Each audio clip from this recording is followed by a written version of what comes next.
Tilyog, gagawin ng lahat upang makamit ang tugato.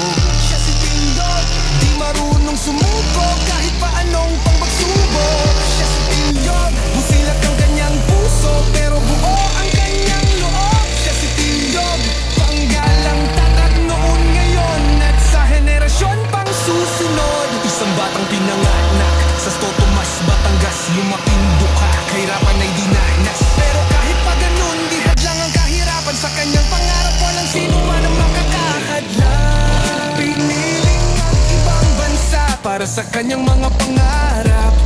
Linisan ng pamilya kahit na sobrang hirap. Siya si Tilyog, gagawin ng lahat upang makamit ang tugato. Siya si Tilyog, di marunong sumuko kahit pa anong pagsubok. Siya si Tilyog, busilak ang kanyang puso pero buo ang kanyang loob. Siya si Tilyog, panggalang tatak noon, ngayon at sa henerasyon pang susunod. Lumayo ng milya-milya sa aking mahal na pamilya. Tiniis ang lahat para lang gumaang ang buhay nila. Napadpad sa bansang Fransya para lang kumita ng euro. Ang kapalit ng isa ay isang dakot na mamiso. Araw-araw nalulungkot, di ko akalain ganito. Pero balang araw makakamit ang pangarap at makakasama ang pamilya ko.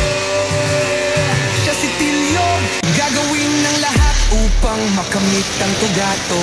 Siya si Tilyog, di marunong sumuko kahit pa anong pagsubok. Siya si Tilyog, busilak ang kanyang puso pero buo ang kanyang loob. Siya si Tilyog, pangalang tatak noon, ngayon at sa henerasyon pang susunod. Siya si Tilyog.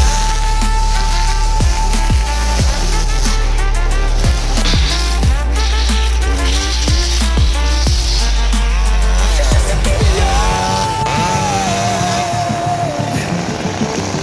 gagawin ng lahat upang makamit ang tugatog. Siya si Tilyog,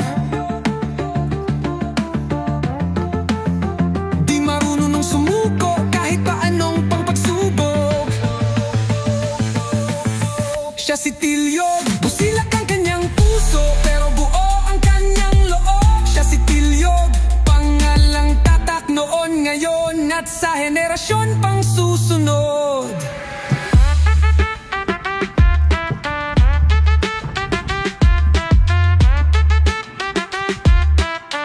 Siya si Tilyog. Hindi mahilig sa prito.